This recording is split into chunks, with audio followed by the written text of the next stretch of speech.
Okay, we were talking a little bit beforehand, and nobody really likes to talk about long-term care, and we all made a plan, we're just not going to get old, then we don't have to worry about any of it.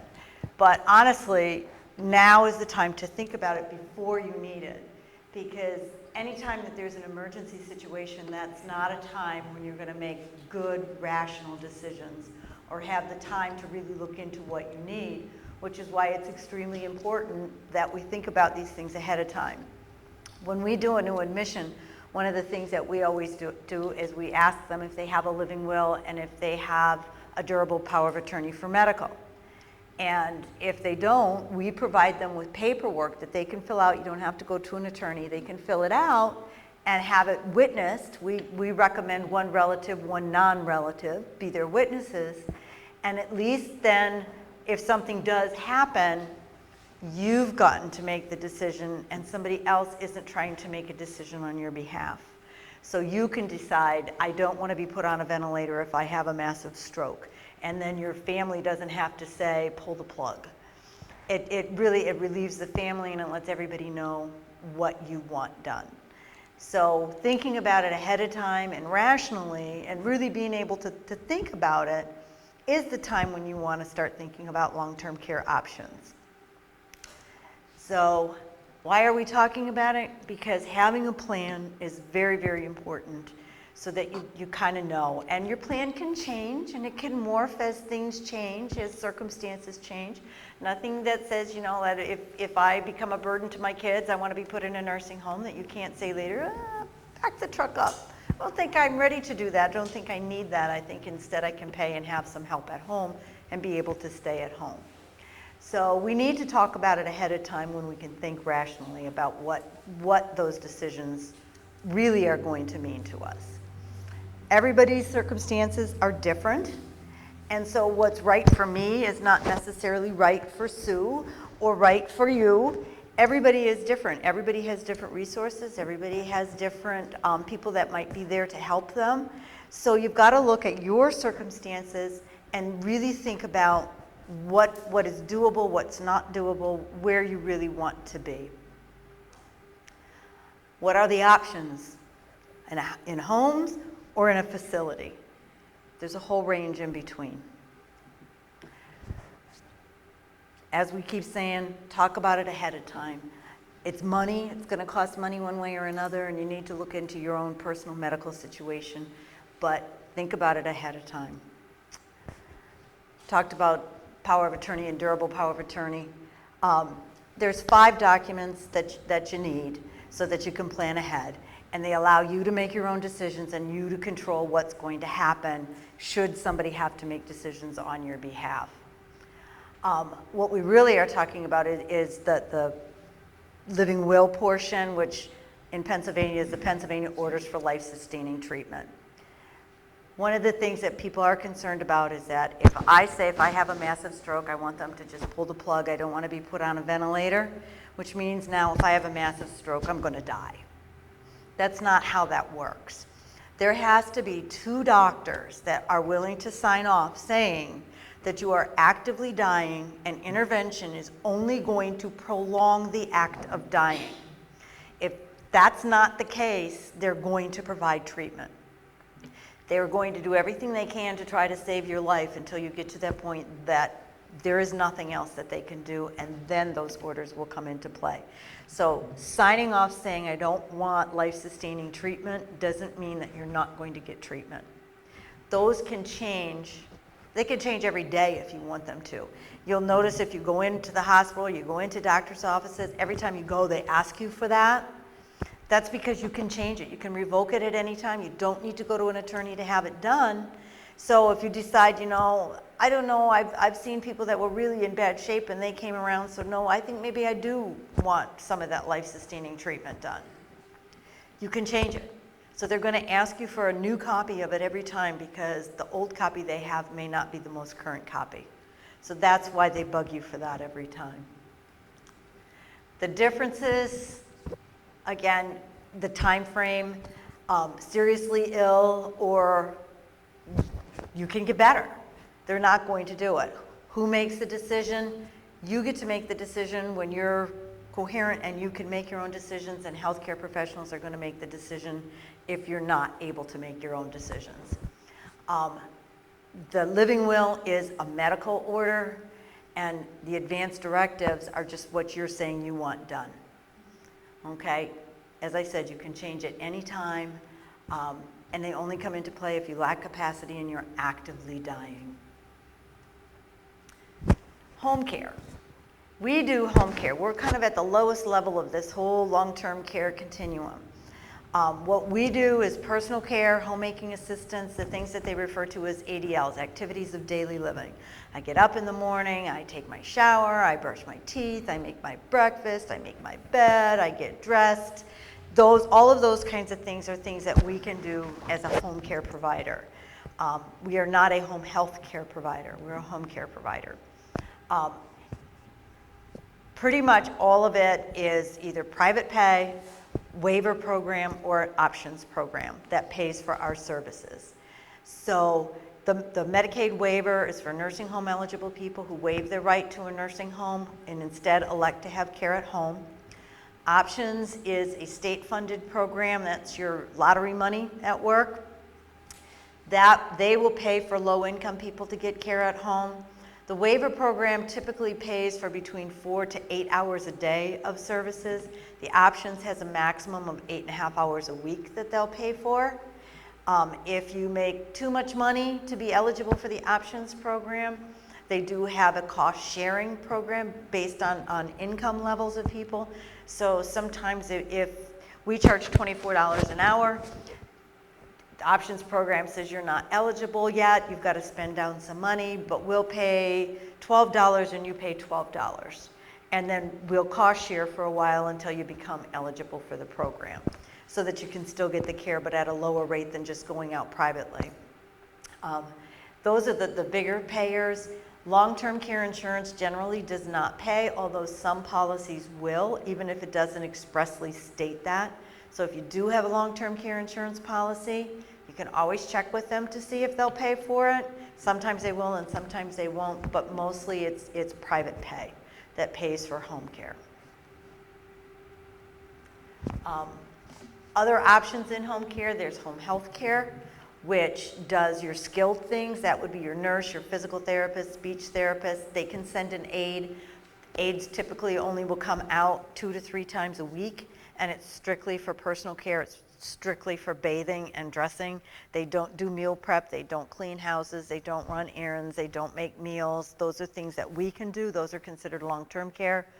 Home health care is not considered long-term care. It is acute care. They have to be actively treating something to make it better, and then they'll be done. And even if you're going to have long-term needs, such as a feeding tube or something, they teach you how to do it, and you continue to provide your own care, is how home health care works.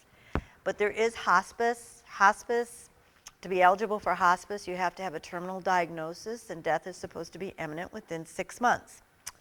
If you don't die, you don't get kicked off the program. I've known people that have been on a hospice program for years. We actually have a consumer who's been on hospice for about 1.5 years now, and we still go out there because he's still with us. But he has a terminal diagnosis and he needs the care, and the hospice benefit, which is under your Medicare, will pay for that care. So palliative care is another one. It's not hospice, but it's strictly comfort measures. And that also is under a Medicare benefit, and a lot of times we can go out under that through another provider. We get paid from the provider that's the Medicare provider to come out and provide some long-term care. But they'll provide nurses, and they can provide a lot of supports for whatever your terminal diagnosis is. They can provide some supports for that, like pain relief, or if you need a hospital bed because you can't get in and out of a regular bed anymore, they can provide all of those things, and that there's no charge to you for that. Geriatric care managers, they're available. I don't know of any in Schuylkill County. I've never seen anyone advertise. I even searched for it to see if I could find anyone that had that. I don't know of any. The closest thing that I could find for a geriatric care manager is Kim Knoll will do care management for people. She does power of attorney and guardianships.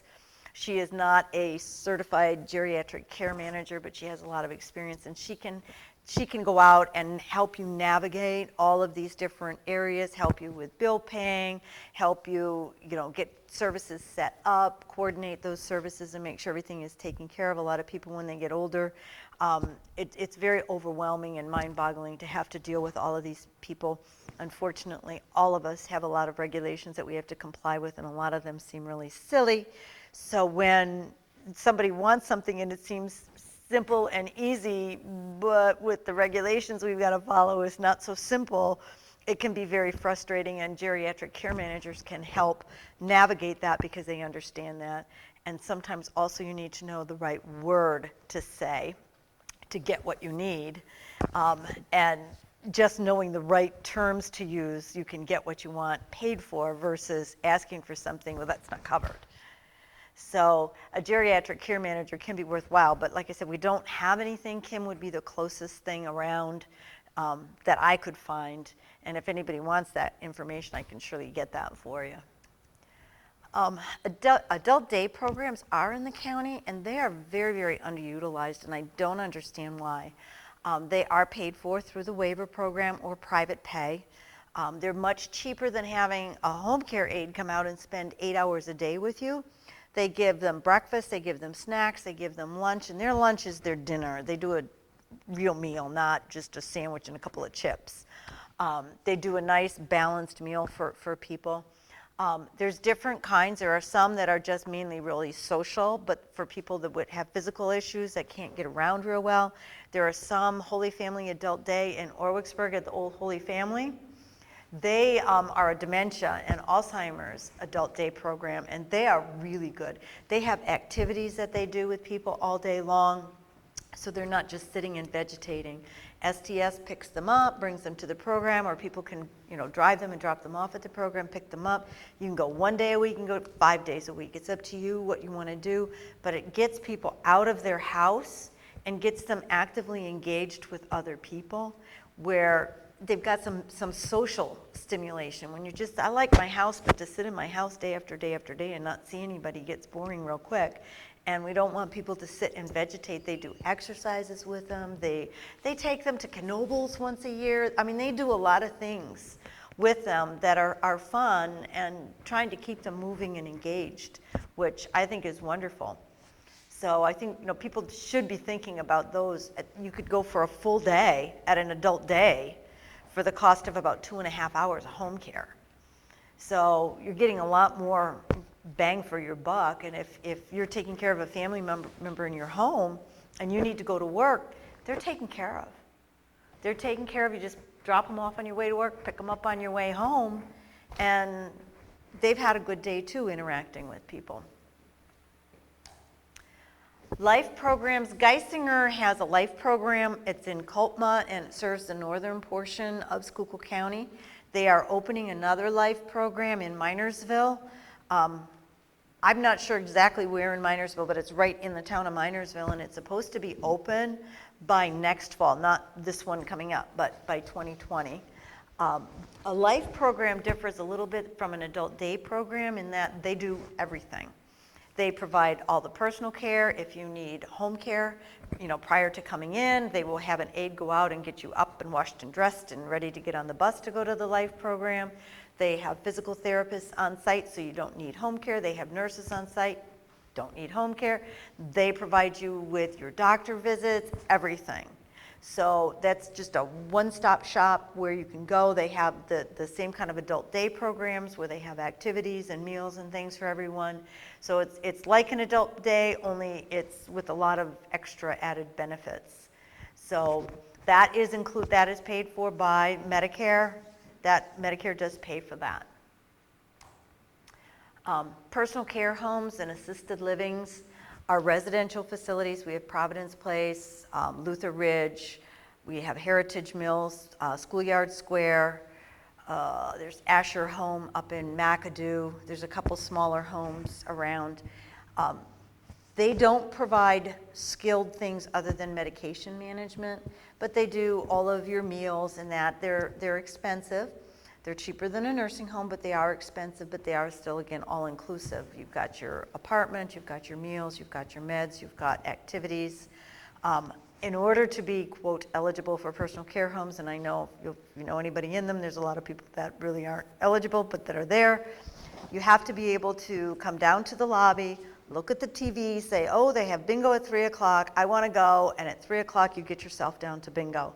Unfortunately, everybody's trying to fill beds, so a lot of the people in personal care homes and assisted livings really need a higher level of care than that.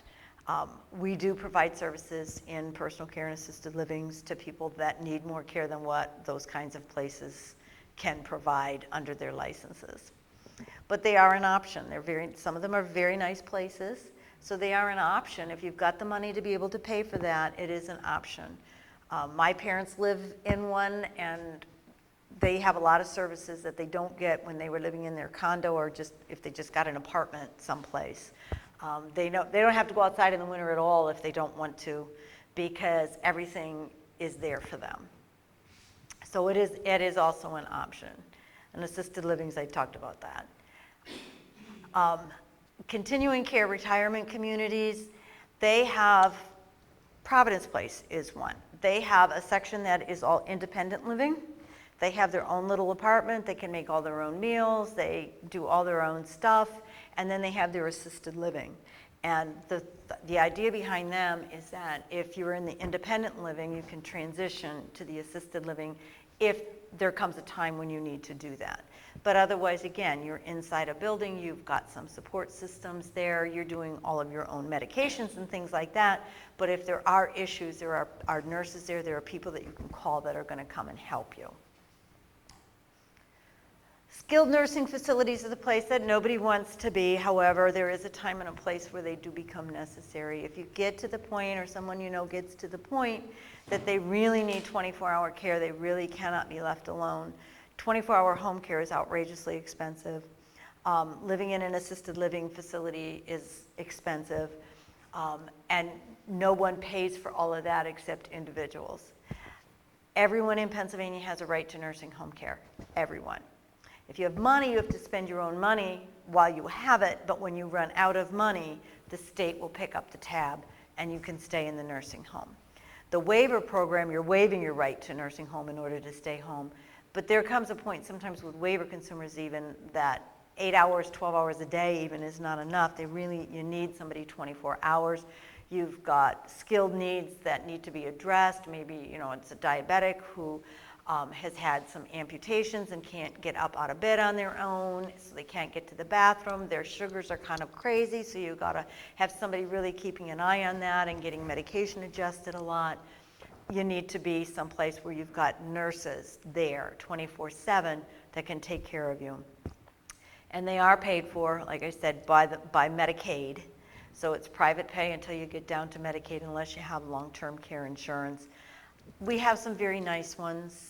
This is a picture of Seton Manor, and Seton Manor is very nice. Most of our nursing homes around here are nice. I know some people have some horror stories about nursing homes, but I can tell you that I work with a lot of the nursing homes, and everyone that I work with really wants to do a good job and really cares about the people they take care of. So I think that says a lot about Schuylkill County. They also have short-term stays, so people that just, if you have a hip replacement, you can go to the nursing home for short-term rehab. You're not there long-term. It's a finite amount of time. Medicare will pay for rehab. As long as you're making progress and you're doing better, Medicare pays for that. It's just when it becomes long-term where this is the status quo, this is as good as we're going to get, we just don't want to backslide, that it becomes long-term. So keep that in mind. Actually, the assisted livings also take people short-term stays, people that have had surgeries or people that have had hip replacements or knee replacements that don't feel safe going home alone just yet and want a little bit more time where they've got some assistance. They can go to an assisted living and have that temporary assistance short-term until they're ready to go back home. And that's all I have. I did bring a book, and it explains in detail about it, and it also has a CD in here that you can actually just watch it on your computer. And it explains all about the different kinds of places in long-term care, who pays for what kind of things cost. It has some websites on here that you can go to and get some information, such as if you want to compare nursing home statistics, you can go to their webpage and see what the nursing home statistics are for various different places to see which one you think might be a better fit for you. I can tell you that the people on the CD are all real people. This was put together by the Pennsylvania Home Care Association, and I know most of the people that are in the video, and they are truly disabled people or elderly people that truly did get the help that they say that they needed. So it's a really nice resource. I have some of those books on the back table that you're welcome to take, and it's got everything that we talked about written down in there that you can look at later or talk with family members about or show people, so that you can say, no, I'm not just making this stuff up. I'm not just, trying to remember what did she say about this one versus that one. It's all right there in black and white. Does anybody have any questions? Sue? Lori, if an elderly person is living at home with their children, Mm-hmm. their daughter or their son, and there was one slide where you said, I guess for home care, they look at the income, there's assistance, for if their income is low. Are they just looking at the older person's income, or the fact that they're on, Social Security, or are they looking at their adult children? If they're looking at the older person's income. Okay.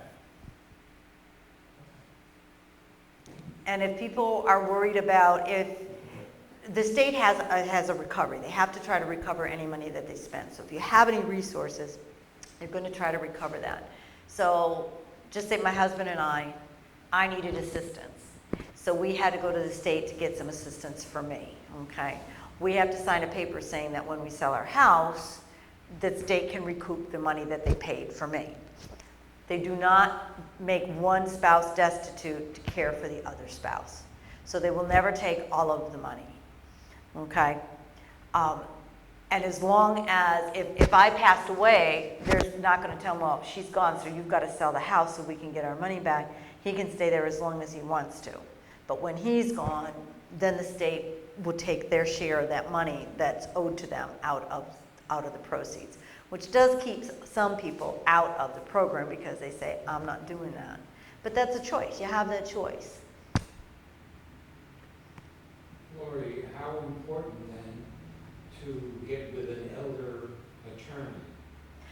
Very important to get with an elder attorney because you can protect your assets. There's a 5-year look back on your assets, so you can hide, not really hide, but shelter your assets, or you can give away some assets if you want to. You can gift money that you have to kids or whoever you want to be able to. We did that with my father-in-law. My father-in-law, he's very lucky. He's pretty darn healthy. And he worked, and my mother-in-law, I don't know how she did it, but she squirreled away a lot of money. So they had a nice, tidy bank account. He had pensions from 3 different jobs that he worked at, plus he had his Social Security. So they had a nice income coming in. And if he was going to go to assisted living, he had enough income coming in every month to cover the cost of the assisted living without touching their savings. But if he ended up in a nursing home, that money was going to go down quickly, and the state would make him pay every penny of it until he had no money, and then the state would pay. So he gifted some of the money to all of the kids for a little bit to spend down the money because he doesn't need it anyway. And that no one is going to look back more than 5 years. You can still gift, but if you give too much, they'll look back and say, no, you gave that money away because you knew you were going to need it and you just didn't want to give it to the care provider. You wanted to keep it for yourself, so your kids have to give that money back. So it's very important. Go to an elder law attorney. LoriMichael, and there's somebody in Jim Borad's office, I think, is also an elder law attorney. They're the only 2 in the county, I believe. But they know the ins and outs of all of those laws to be able to protect your assets. So Lori, is it $15,000 annually that they can give? I'm not sure the exact amount, but it's somewhere around that. It may even be higher because they were upping it.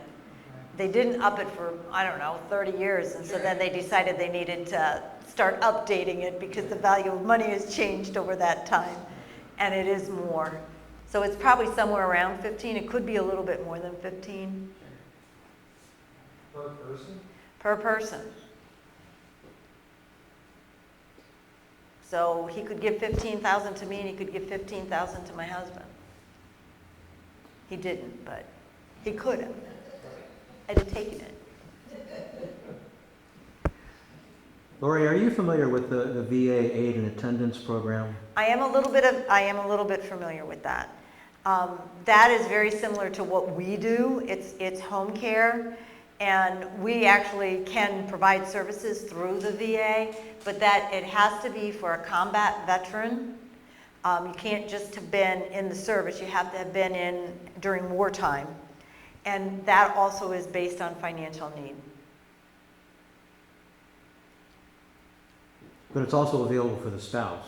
Yes, but again, it's based on finances. It's an option to the waiver program. It's not a means-tested benefit, actually. My father had it for the last couple of months of his life. He was in an assisted living. It was about $1,780 a month. That they gave him? It's one thing that VA moves quick on. They're not known for moving quick on anything. But if you apply, they do move quickly, and you get it backdated to the date you apply. But you have to, you can actually get it at home. But You it's can. a little bit harder to prove it. Yeah, they have two programs though. One is quite liberal, and one you can have like $120,000 in income coming in and still get assistance. But the aid and attendance program is pretty similar to the waiver program as far as income eligibility. It's based on financial need, but there's two different VA programs. Yeah.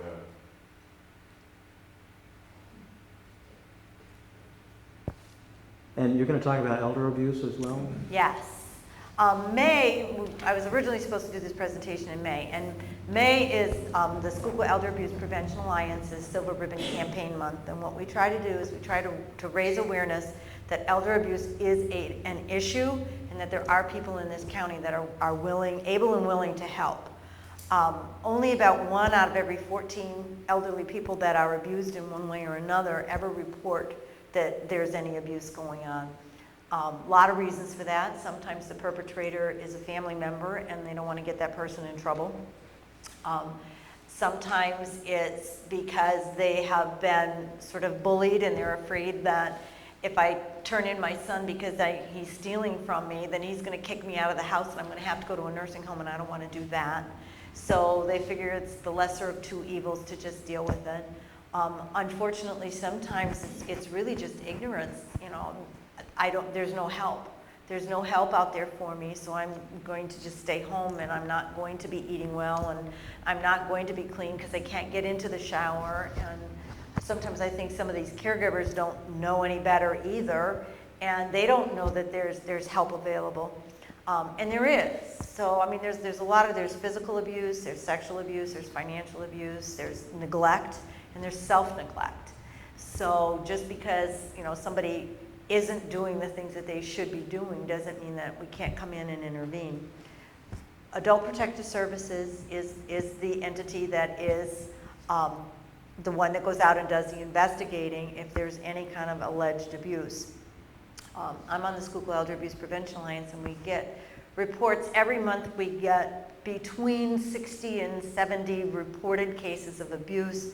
Out of those, a third to a half of them are what they call founded, meaning they've gone out and they've identified issues, whether or not they're abused at the level that we would say they're abused, but they're at least cases where intervention was necessary and was put in place to try to help that person. There's a couple cases right now that the district attorney's office is working on that was financial abuse, where people were stealing money from elderly people that needed it. The definition of abuse, honestly, is that someone who's in a position to be trusted to help another dependent adult violates that trust and does something that is not helpful to that person. So we try to educate people to call senior services, the Adult Protective Services Unit. It's a lot of mandatory reports. We're mandatory reporters. But anybody can make that phone call to the Office of Senior Services. I put some brochures on the back table there that has the phone number on it. I don't know if anybody needs it, 622-3103. We call it 47 times a day. They will come out within 24 hours. They will make a visit to the consumer's home. I just reported one on Friday, and it's more of a neglect case, a self-neglect case. This woman called us, wanted us to come out and provide services because she was getting bed sores and she couldn't get in and out of bed on her own. Every time we have tried to make that home visit, every time we've tried to go out there, we've been told, no, this isn't a good time, we didn't sleep well last night, no, I had company over yesterday, so I don't want you to come, I'm not feeling good, you can't come. Well, if you can't get out of bed because you're getting bed sores, this is not getting better by you staying in bed. So we called Protective Services, and Protective Services went out to make a well check to see what's really going on, does she really need services, and they can, when they're there face to face, because they can't turn them down when they show up at the door, they can turn us away. I can't force my way into somebody's house, but they can. And they can make sure that that person is okay. So even if, I don't know that she's not okay, she seems alert and oriented, I don't know what the issue is. But it just concerns us that she called us telling us that she needed help, and then is now not allowing that help to come in, and her husband is not allowing that help to come in. So you don't have to give your name. You can just say, you know, hey, just something I observed. I would rather not tell you who I am, and they don't push. They don't care. They just want to know if it's happening. They can go out and try to make an assessment and see if it's happening, or it could just be something really easy that they can just put in there to fix it. And what we want to do is we want to get the word out that we need people to see, you know, hey, my neighbor's newspapers are piling up on the porch. You know, I wonder if they're okay, and to call and get somebody to go check up on them. Or you see them disheveled, or you see them wandering around in the neighborhood, and when you stop and talk to them, they sort of, no, I'm fine, I'm fine, I'm fine. Maybe they're not fine, and it doesn't hurt to call. Doesn't cost you anything. Call senior services, explain what you've seen, and that you're concerned about this person's well-being, and they will go out and they will go check up on them. Does that work in assisted living Yes, it does. Mm-hmm.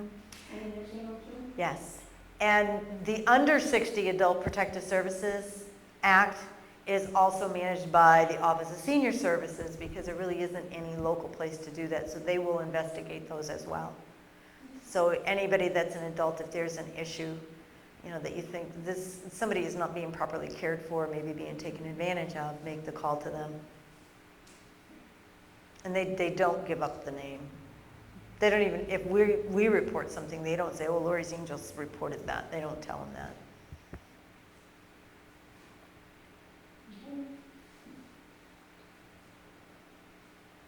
Not that we want to see our numbers going up, but we know we're just getting the tip of the iceberg. So we want the numbers to go up so we know that our seniors in this county are protected. So there's no real way to know how big of a problem it is? Is that what you're saying? No, the studies, the national studies all estimate 1 out of 14 cases are reported. Hmm. And a lot of them are reported by mandatory reporters because we're mandatory reporters. Mm-hmm. So if we suspect something, we have to call. As church officials, my understanding is we're mandated also. Okay, I didn't know if you guys were or not. I know healthcare providers are. That's my understanding. Yeah. Whether it's child abuse or elder abuse or anything, Mm-hmm. my understanding was that we were.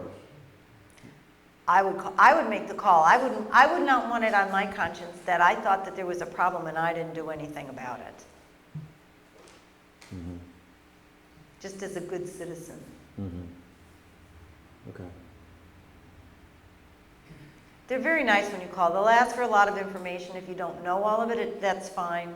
You know, whatever information you can give them, it helps them. Uh-huh.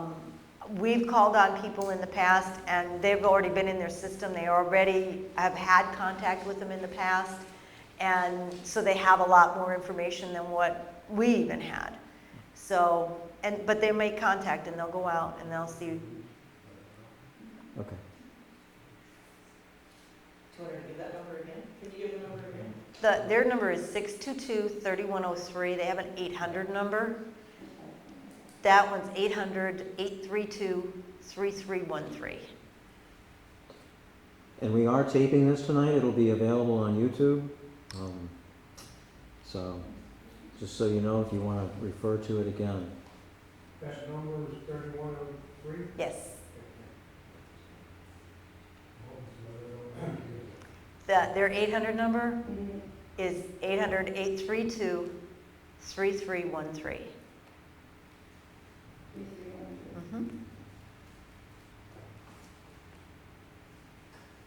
Are there any more questions then? Thank you, Lori, that was very informative. Just wanted to let everybody know that we'll do this again next month.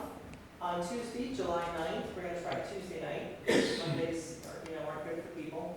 Tuesday, July 9th, we'll have Angela Altimos. She's the director of the Schuylkill Crisis Intervention Services, and she'll talk about crisis intervention. And then coming up, hopefully the next couple of months, we'll have someone talk about essential oils. And I really still am trying to get someone to come from one of the hospitals to talk about the Watchman procedure for people that have atrial fibrillation. It's supposed to be a great new procedure that will eliminate you having to take any medication for your atrial fib. So thank you for coming, and please stick around. We have some light snacks